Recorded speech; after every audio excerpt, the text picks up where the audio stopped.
Hi hello friends, எல்லோருக்கும் வணக்கம். இன்றைக்கி சூப்பரான ஒரு கதையை தான் எழுதி உங்ககிட்ட சொல்ல போகிறேன். லைக் அண்ட் சப்ஸ்கிரைப் பண்ணிவிடுங்க. சரி, வாங்க டைரெக்டாக கதைக்குள்ளே போயிடலாம். ஸ்வேதாவின் குரல் இப்போது உங்களுக்கு முன்னால் தான் இருக்கிறது. ஸ்வேதா இப்போது கிட்டத்தட்ட 30 வயசு. ஸ்வேதா தேனி மாவட்டத்தில் உள்ள பெரியகுளம் எடப்பாடி ஓ பன்னீர்செல்வம் இருக்கிற அந்த ஊரில் தான் இருக்குது. கிட்டத்தட்ட ஒரு 6 மாதத்துக்கு முன்னாடி தான் சேலம் மாவட்ட ஆத்தூரை சேர்ந்த ஒரு பையனை கல்யாணம் பண்ணாங்க. அவனோட பேர் கார்த்திகேயன், ஒரு லாரி டிரைவர். ஸ்வேதாவுக்கு இவருக்கு நல்லபடியாக திருமணம் முடிஞ்சது. திருமணத்துக்கு முன்பு ஸ்வேதா ஒரு இளைஞர் உள்ளம் முழுவதும் நேசித்தார். ஆனால் அந்த இணையலை கடுமையாக வீட்டு எதிர்ப்பு கொடுத்ததுனால 2 பேரும் பிரிஞ்சிட்டாங்க. அந்த வேலையை தான் பிரிவுக்கு பிறகு தான் கார்த்திகேயன் போன்ற பொறுப்பான ஒரு ஆண் தனக்கு வாழ்க்கையாக துணையாக வருவார் என்ற நம்பிக்கையில் ஸ்வேதா காத்திருந்தார். திருமணம் முடிந்த புதிதில் கார்த்தியும் ஸ்வேதாவும் பல அழகிய இடங்களுக்கு அழைத்து சென்றார்கள். பக்கத்தில் இருக்க பீச்சு, பார்க்கு, அந்த மாதிரி. ஸ்வேதா கிட்ட ஒவ்வொரு சின்ன மேக்கப் கிட்டு, ட்ரெஸ்ஸு, சேரீ, தங்கம் எல்லாமே வாங்கி கொடுத்தே இருந்தான். அழகான பட்டு புடவைகள், நகைகள் எல்லாமே. கார்த்தி எல்லா ஆசையும் நிறைவேற்றிட்டான். இரவு நேரங்கள் நீண்ட நேரம் பேசிட்டு, நீண்ட நேரம் காதல் செஞ்சுட்டு, நீண்ட நேரம் உல்லாசமாக இருந்துட்டு எல்லாமே பண்ணிகிட்டே இருந்தாங்க. சில நாட்கள் கழித்து ஸ்வேதாவுக்கு தன் மனதில் இருந்த உண்மையான கார்த்தியிடம் திறந்து பகிர்ந்து கொண்டார். திருமணத்திற்கு முன்பு நான் ஒருவர் தான் ரொம்ப காதலித்தேன். அவங்க கூட நிறைய வாட்டி நான் உறவு வச்சுட்டு இருந்தேன். ஆனால் எங்கள் வீட்டு பிரச்சனைனால இப்போது விலகிட்டேன். இப்போது அந்த நம்பருக்கு எந்த தொடர்பும் இல்லை என்பதை ஸ்வேதா தெளிவாக சொல்லிவிட்டார். கார்த்தி, உங்கள் மீது எனக்கு நம்பிக்கை உள்ளது என்று சொல்லிவிட்டான். நீங்கள் என் வாழ்க்கையில் வருவதற்கு நான் அதிர்ஷ்டசாலி அப்படின்னு சொல்லிட்டு உணர்ச்சி பொங்க ஸ்வேதா ரொம்பவே நேசிக்க ஆரம்பிச்சிட்டான். ஸ்வேதாவின் நேர்மையான வார்த்தைகள் கேட்ட கார்த்திகேயன் மனம் நிகழ்ந்து போனார். அந்த பழைய காதலை பெரிதாக எடுத்துக்கொள்ளாமல் ஸ்வேதாவை ஏற்றுக்கொண்டான் கார்த்தி. ஸ்வேதா, நீ எனக்கு உண்மையாக இருக்கிறாய் என்று போதும் என்று சொல்லி கார்த்தியின் மகிழ்ச்சியாக அணைத்து கொண்டு நைட் ஆனால் பல தடவை மகிழ்ச்சியாக காதல் செய்து கொண்டே இருந்தார்கள் 2 பேரும். இப்படியாக இருவரும் தினம் திருமண வாழ்க்கை இன்ப அதிர்வுகளும் சந்தோஷமாகவும் டெய்லி நைட்டும் மகிழ்ச்சியாகவும் வாழ்ந்து கொண்டார்கள். ஆனால் திருமணமாகி 2 வாரங்கள் மட்டுமே ஆனபோது கார்த்திகேயன் திடீரென்று அடிக்கடி வயிறு வலி, தலைவலி அப்படின்னு சொல்லிட்டே இருந்தான். ஒருவேளை கிட்னி ஸ்டோனா என்னன்னு தெரில. ஸ்வேதாவுக்கு ரொம்பவே கவலையாக கிட்டுச்சு. கார்த்தி, இது பழைய பிரச்சனையா இல்லை புது பிரச்சனையா, பெரிய விஷயமா என்று கேட்டதுக்கு இது சாதாரணமாக கூறினான் கார்த்தி. வலி அதிகமானாலும் கார்த்தி மருத்துவமனைக்கு செல்ல மறுத்து விட்டார். ஏன்னா போனால் ஏதாவது தெரிஞ்சிடும்னு சொல்லிட்டு. அருகில் உள்ள மெடிக்கல் ஷாப் போயிட்டு மாத்திரை மட்டும் வாங்கிட்டு சாப்பிட்டுட்டே இருந்தான். மிகவும் தாங்க முடியாத வலி மட்டுமே மருத்துவர் அணுகுவார். ஸ்வேதா தினமும் இரவு நேரத்தில் அந்த மருத்துவங்களுக்கு கார்த்திகேயன் கொடுத்து பார்த்து கொண்டுவார். திருமணமான சில நாட்களிலே கார்த்திக்கு இந்த உடல்நல பிரச்சனை அதிகமாகிட்டே இருந்துச்சு. ஏன்னா வயிறு வலி, யூரின் போகிறதும் கொஞ்சம் பெருசாக இருக்கும். தலைவலி, கை கால் வலி, ஏகப்பட்ட வலி வந்துடும் சைடு எஃபெக்ட்னால. கார்த்திகனுக்கு ரொம்பவே வலி வந்ததுனால இருவரும் நைட்டானால் சந்தோஷமாக கூட இருக்கவே முடியல. உடல் உறவு ஒன்றுமே பண்ணவே முடியல. அந்த நாட்களில் ஸ்வேதா ரொம்பவே கவலையாக இருப்பான். என்ன பண்ணுறது தெரியல. அருகில் கார்த்தி மட்டும் தூங்கின்னு இருப்பான். அவன் கொரட்டை விட்டு தூங்கின்னு இருப்பான். இது தனியாக இயங்கிட்டு இருக்கும். ஸ்வேதாவும் கார்த்திகனும் வயிற்று வலி அதிகமாக வரும் நாட்களில் தனித்தனியாகவே படுக்கை அறையில் தூங்கிக் கொள்வார்கள். கார்த்திகனுக்கு அடிக்கடி வரும் இந்த வலி ஸ்வேதா மனதில் ரொம்பவே கஷ்டமாக இருந்துச்சு. எனக்கு சந்தோஷப்படுறதுக்கு யாருமே இல்லை. என் புருஷன் இப்படி வலியால் துடிச்சின்னு இருக்கால, எனக்கு யார் இப்போ சந்தோஷப்படுத்துவா அப்படின்னு. இருந்தாலும் வலி அவர்களுக்கு இனிய திருமண வாழ்க்கை மெல்ல மெல்ல நிழலை பரப்ப தொடங்கிவிட்டது. திருமணமாகி 4 மாதங்கள் கடந்து ஸ்வேதாவின் பழைய காதலன் ரமேஷிடமிருந்து ஒரு திடீர்னு கால் வந்துச்சு. ஸ்வேதா அந்த காலில் ஃபஸ்ட்டு எடுக்கவே இல்லை. சரி, வீட்டு வேலையெல்லாம் முடிச்சுட்டு அதுக்கப்புறம் நம்ம பண்ணிக்கலாம்னு சொல்லிட்டு கொஞ்சம் நேரம் கழித்து மொபைலில் பார்த்தான். அப்போ ரமேஷ் திருப்பியும் கால் பண்ணியிருந்தான். இவர் இப்போது ஏன் என்னை ஃபோன் பண்ணிகிட்டே இருக்கான்னு சொல்லிட்டு சரி நம்ம கால் பண்ணி கேட்கலான்னு சொல்லிட்டு ரமேஷ்க்கு திருப்பி நம்ம ஸ்வேதாவை கால் பண்ணுறான். ரமேஷின் குரலை கேட்டதும் அவர் கண்ணீர் விட்டு அழுதார். ஸ்வேதா, உன்னை மறக்கவே முடியல ஸ்வேதா, உன்னை பிரிஞ்ச என்னால் இருக்கவே முடியல, நீ ஏன் என்னை விட்டு போயிட்டேன்னு சொல்லிட்டு ஏதோ பேசி ரொம்பவே அழ ஆரம்பிச்சிட்டான். எனக்கு உயிருக்கு உயிரியா நீ தான் இருந்தேன். நீ கூட நான் எவ்வளோ நாள் ஸ்பெண்ட்டேன், எவ்வளோ நாள் சந்தோஷமாக இருந்தேன், எவ்வளோ காதல் பண்ணிட்டு இருந்தேன். ஆனால் நீ என்னை விட்டு இன்னொரு பையன் கூட போயிட்டேன்னு சொல்லிட்டு ரொம்பவே ரமேஷ் அழ ஆரம்பிச்சிட்டான். என்னை மன்னித்து விடு என்று ரமேஷ் உணர்ச்சி பொங்க அழ ஆரம்பிச்சிட்டான். ஸ்வேதாவும் தன் பழைய காதலின் முழுவதாக மறக்காததால் ரமேஷுக்கு அழுகை கேட்டு மனம் நெகிழ்ந்து போனார். ஸ்வேதாவும் ரமேஷும் ஆறுதல் வார்த்தைகள் பேச தொடங்கிவிட்டான். நடந்தவை எல்லாம் நடந்தவையே இருக்கட்டும். இனி நம் சந்தோஷமாக இருக்க ஏதாவது வழிவகுக்கிறது செய்யலாம். இனி அதை பற்றி நினைத்து எந்த பிரயோஜனமும் இல்லை என்று ஸ்வேதா சொன்னாலும் ரமேஷ் தொடர்ந்து அடிக்கடி ஃபோன் செய்து மறுபடியும் ஸ்வேதா கரெக்ட் பண்ணோன்னு சொல்லிட்டு ரமேஷ் முடிவு பண்ணிட்டான். ஸ்வேதாவும் ரமேஷும் உடன் பேச நேரங்கள் அதிகமாகிக்கொண்டே இருந்தனர். ஃபோன் பண்ணுறது, லைவ் சேட் பண்ணுறது, மெசேஜ் பண்ணுறது, வீடியோ கால் பண்ணுறது அப்படின்னு சொல்லிட்டு இருந்துச்சு. மெல்ல மெல்ல அவர் காதல் மீண்டும் திருப்பி பூக்க ஆரம்பிச்சிச்சு, பழைய காதல். ஒரு கட்டத்தில் ரமேஷும் ஸ்வேதாவும் மீண்டும் திருமணம் செய்து கொள்ளவும் விரும்பினார்கள். ஸ்வேதாவுக்கு ரமேஷ் மீது பழைய காதல் மீண்டும் தலை தூக்கி எறியது. மீண்டும் கார்த்தி அடிக்கடி வயிற்று வலி அவன் திருப்பி திருப்பி கத்த ஆரம்பிச்சிட்டு இது ரொம்பவே ஸ்வேதாவுக்கு பிடிக்காம ரொம்ப கஷ்டமாக இருந்துச்சு. என்னடா இந்த ஒரு பேஷண்ட் எனக்கு கல்யாணம் பண்ணி வச்சிட்டாங்களேன்னு. இப்படியே என் இளமை காலம் வாழ்க்கை வீணாகி விரும்பவில்லை ஸ்வேதா. மனதில் வலுவாக உருவாகிவிட்டது அந்த எண்ணம். ஸ்வேதாவும் ரமேஷும் திருமண யோசனையில் சம்மதம் தெரிவித்துவிட்டாள் ஸ்வேதா. ஸ்வேதாவும் ரமேஷும் நான் திருமணம் செய்து கொள்ள விரும்புகிறேன். என் புருஷன் சரியில்லடா, அவன் ஒரு ஆம்பளே இல்லைடா, எப்போ பார்த்தாலும் வயிறு வலி நான் ரொம்ப டார்ச்சர் பண்ணுறான். அதனால் நான் விவகாரம் பண்ணிட்டு கார்த்தியை நான் ஒன்றா கல்யாணம் பண்ணிக்கிறேன்டா ரமேஷ் அப்படின்னு சொல்லிட்டு ஸ்வேதா சொன்னான். ஆனால் ரமேஷ் உடனடியாக விவகாரத்து வழங்க நடத்தினால் 2 வருடங்கள் ஆகும். அவ்வளோ நாள் பிரிஞ்சு இருக்க முடியாது. அதற்கு பதிலாக கார்த்தியை நிர்தானமாக நம்ம போட்டு தள்ளிடலாமா அப்படின்னு சொல்லிட்டு ரமேஷ் சூப்பரான ஒரு யோசனை சொன்னான். ரமேஷ் இந்த பயங்கரமான பேச்சை கேட்டதும் ஸ்வேதா முதல்ல ரொம்ப ஷாக்காகி அப்படி நின்ட்டா. என்னடா என் புருஷனை போட்டு தள்ளணுமா, ஏன்டா டைவர்ஸ் வாங்கிடலாமாடா அப்படின்னு சொல்லிட்டு ஸ்வேதா தான் சொன்னான். ஆனால் ரமேஷ் இல்லை நீ உன் வாழ்க்கை என் வாழ்க்கை இருக்குது, இடைஞ்சலாக இருக்குது, இவன் புருஷன் மட்டும்தான். அவன் நீ கேஸ்லாம் போனால் அவ்வளோதான், 3-4 வருஷம் 3-4 வருஷம் என்னால் பிரிஞ்சிருக்க முடியாது, சீக்கிரமாக முடிவெடுன்னு சொல்லிட்டு ரமேஷ் ரொம்பவே டார்ச்சர் பண்ணான்.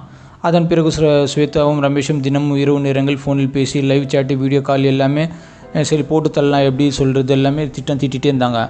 அப்போது ஸ்வேதாவுக்கு ஒரு திடீர் யோசனை வந்தது. கார்த்தி ஏற்கனவே வயிறு வலின்னு சொல்கிறதுக்கு டெய்லி மாத்திரை சாப்பிட்றான், அதை நம்ம சாதகமாக எடுத்துக்கலாமா அப்படின்னு சொல்லி கேட்டான். ஸ்வேதா உடனே ரமேஷ்க்கு இது புதிய யோசனை பகிர்ந்து கொண்டாள். ஸ்வேதா தன் கொலை திட்டத்தில் ரமேஷிடம் தெளிவாக ஸ்கெட்சு போட்டு சொல்லிட்டான். கார்த்திகனும் அடிக்கடி கடுமையான வயிற்று வலி, தலைவலி, கால்வலி எல்லாமே சொல்லியிருந்தான். அவன் ஹாஸ்பிட்டலும் போகவே மாட்டேன்றான், அடிக்கடி மெடிக்கல் ஷாப் போட்டு ஏதோ ஒரு மாத்திரை எடுத்து சாப்பிட்டு தான் இருக்கான். அந்த மாத்திரையில் நம்ம தினமும் கொடுக்குறதில்ல, அந்த மாத்திரையும் கலந்து கொடுத்துடலாமா அப்படின்னு சொல்லிட்டு ஸ்வேதா கேட்டான். ஓகே ஏதாவது ஒரு பாய்சன் மாத்திரை நம்ம கலந்து கொடுத்துட்டா அவன் செத்துருவான், நம்மளுக்கு எந்த சந்தேகமும் வராது, நிரந்தரமாக அவன் போயிடுவான் இந்த உலகத்தை விட்டு, அப்போ நம்ம கல்யாணம் பண்ணிட்டு ஜாலியாகவும் இருக்கலாம் அப்படின்னு சொல்லிட்டு ஸ்வேதா சொன்னான். ரமேஷின் இந்த ஆபத்தான யோசனை கேட்டதும் சிறிது நேரம் யோசித்து விட்டு ஸ்வேதாவும் சம்மதித்து விட்டாள். ரமேஷும் ஸ்வேதாவும் சந்தைக்கு கிடைக்காத மெதுவாக விஷ மாத்திரை ரகசியமாக வாங்கினாங்க ஆன்லைனில். அதன் பிறகு ஸ்வேதாவும் கார்த்தியும் எதுவும் தெரியாத மாதிரி ஒவ்வொரு நாளும் சிறு அளவுக்கு அந்த மாத்திரை கொடுத்துட்டே வந்தாங்க. ஏன்னா ஒரே அடியாக கொடுத்துட்டா ஒரே நாள் செத்துற பிரச்சனை வரும்னு சொல்லிட்டு லைட்டாக கொடுத்தாங்க. நாட்கள் செல்ல கார்த்தி உடல்நிலையும் ரொம்பவே மோசமாக இருந்துச்சு. முன்பு சாதாரணமாக வயிற்று வலி இருந்துச்சு, இப்போதும் உடல் முழுவதும் ரொம்ப கொடிய வலியாக ஆரம்பிச்சிச்சு. கத்த ஆரம்பிச்சிட்டேன் டெய்லி நைட்டானா. சில நாட்கள் கார்த்தி வீட்டுக்குள்ளே திடீர்னு மயங்கி விழுகிறது, வேலைக்கு சென்றாலும் உடல் தாங்காமல் நிற்கிறது, ஸ்ட்ரென்த்தே இல்லாமல் போயிடுச்சு. என்னால் நீ லாரிலாம் ஓட்ட முடியாதுமா, உடல் முழுவதும் ரொம்பவே டயர்டாகிடுது, ஸ்ட்ரென்த்தே இல்லை, பெரும் வருத்தத்துடன் கண்ணீர் விட்டு அழ ஆரம்பித்து விட்டான் கார்த்தி. மெல்ல கார்த்தி வேலைக்கு செல்லாமல் வீட்டிலே முழு நேரமாக பெட் ரெஸ்ட் எடுக்க ஆரம்பிச்சிட்டான். அந்த நாட்களில் கார்த்தி ஸ்வேதாவுக்கும் ரமேஷ்க்கும் இடையே ரகசிய தொடர்பு இருப்பது முழுமையாக தெரிய வந்தது. படுத்துன்னு இருக்கும்போது இந்த நாய்க்கு பேசினது கண்டுபிடிச்சிட்டான் புருஷன். முன்பெல்லாம் ஸ்வேதா வீட்டு வேலைகளில் முழுமையாக ஈடுபடுவாள். ஆனால் இப்போது முழுவதையாக ஈடுபடாமல் அடிக்கடி ஸ்வேதா ரமேஷ்கிட்ட ஃபோன் பேசுவது, சிரிப்பது, செய்திகள் பரிமாறுவது எல்லாமே கார்த்திகை அப்படியே கவனிச்சுட்டே வந்துட்டுருக்கான் கார்த்திகை புருஷன். ஏற்கனவே திருமணத்துக்கு பிறகு ஸ்வேதா தன் பழைய காதலன் ரமேஷுடன் பற்றி உண்மையான கார்த்திகையிடம் சொல்லியிருந்தார். அவருடன் இப்போது மறுபடியும் பழைய காதலில் தொடர்பு வந்துட்டு இருக்குமோன்னு சொல்லிட்டு கார்த்திகை தெரிய வந்துச்சு. இது உறுதிப்படுத்தணும்னு சொல்லிட்டு முடிவு பண்ணியிருந்தான் கார்த்திகை. ஆனால் இப்போது ஸ்வேதாவிடம் சந்தேகத்துக்குரிய நடந்தையால் கார்த்தியின் மனதில் பெரும் சந்தேகம் எழுந்தது. ஒரு நாள் ஸ்வேதா பாத்ரூமில் சென்றிருந்தபோது கார்த்தி தைரியத்தை வரவழைத்து ஸ்வேதாவின் செல்ஃபோனில் ரகசியமாக எடுத்து பார்க்க ஆரம்பிச்சிட்டான். அதில் என்ன இருந்துச்சுன்னா, ஸ்வேதாவும் ரமேஷும் பேசிய அனைத்து ஆடியோவும், வாட்ஸ்அப் சேட்டு, வாட்ஸ்அப் வீடியோ கால் எல்லாமே ரெக்கார்ட் பண்ணி வச்சுருந்தா ஸ்வேதா. அந்த சேட்டில் இருவரும் திட்டமிட்ட அனைத்து அந்த மாத்திரை போட்டு கொலை பண்ணுறது, கொடூரமான விவரங்கள் எல்லாமே பார்த்து அப்படியே ஷாக் ஆகிட்டான் கார்த்தி. அந்த வேதனையில் கோபம் அடைந்து விட்டான் கார்த்தி உடனடியாக அந்த உரையாடல் ஆடியோ கால் செய்திகள் எல்லாமே ஸ்க்ரீன்ஷாட் எடுத்துகிட்டு அவன் ஃபோனுக்கு ஒரு ரெக்கார்ட் எடுத்து ஒரு வாட்ஸ்அப்பில் அப்படியே ஃபார்வர்ட் பண்ணிட்டான்.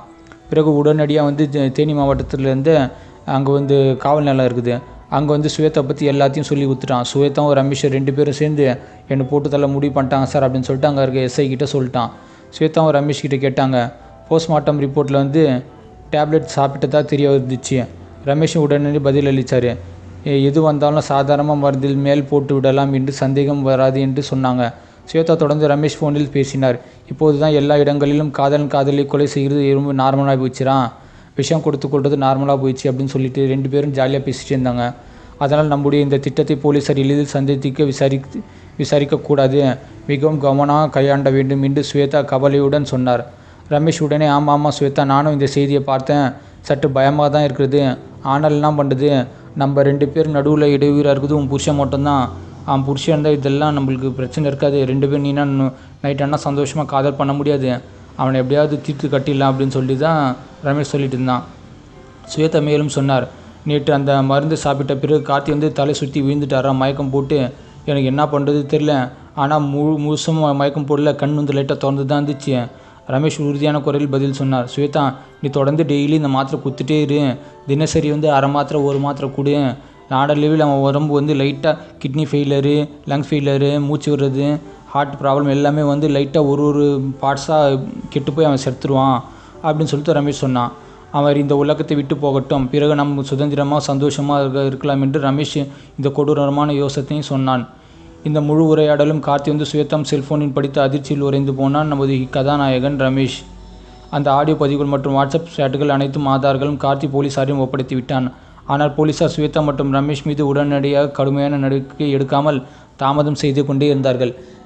இது கார்த்தியனுக்கு பெரும் கோபத்தையும் அதிர்ச்சியையும் ஏமாற்றையும் ஏற்படுத்தியது.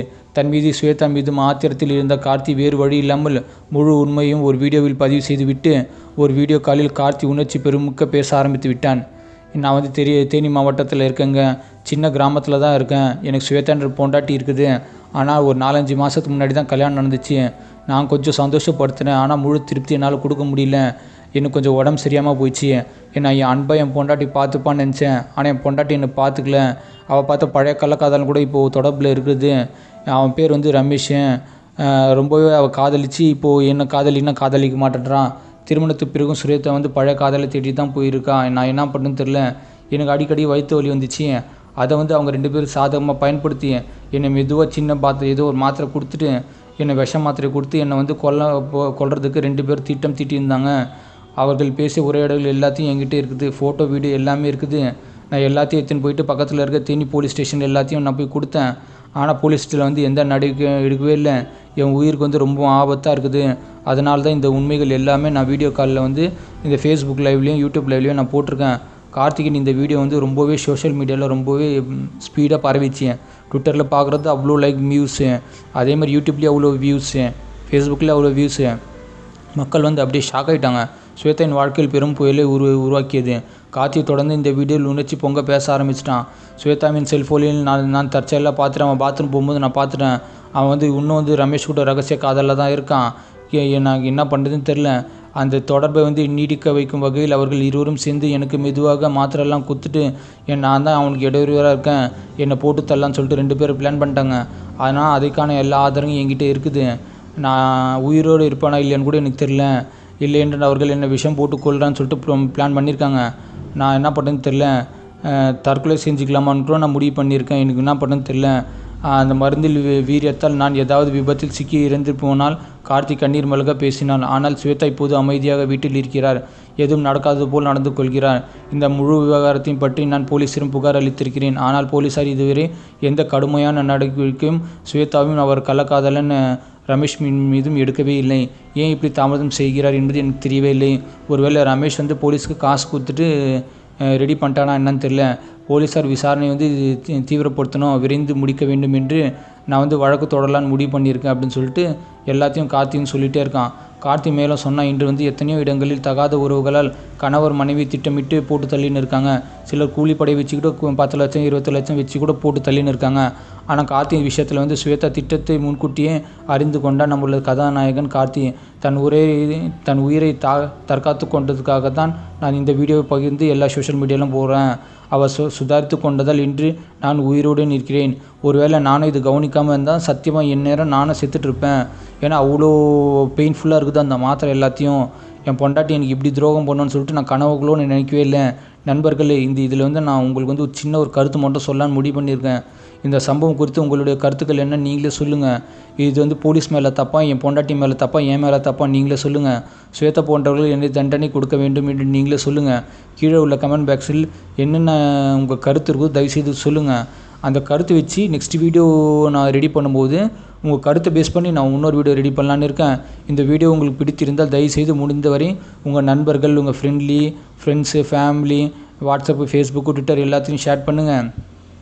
இது போன்ற உண்மையான சம்பவங்கள், திருப்பங்கள் நிறைந்த கதை ஏதாவது நீங்கள் பார்த்தீங்கன்னா தயவுசெய்து எனக்கு கமெண்ட் பாக்ஸ்லேயோ இல்லை வாட்ஸ்அப் சேனல்லையும் நீங்கள் ஷேர் பண்ணிங்கன்னா உங்கள் கதையை கூட என் சேனல் நான் போகிறதுக்கு ரொம்பவே ரெடியாக இருக்கேன்.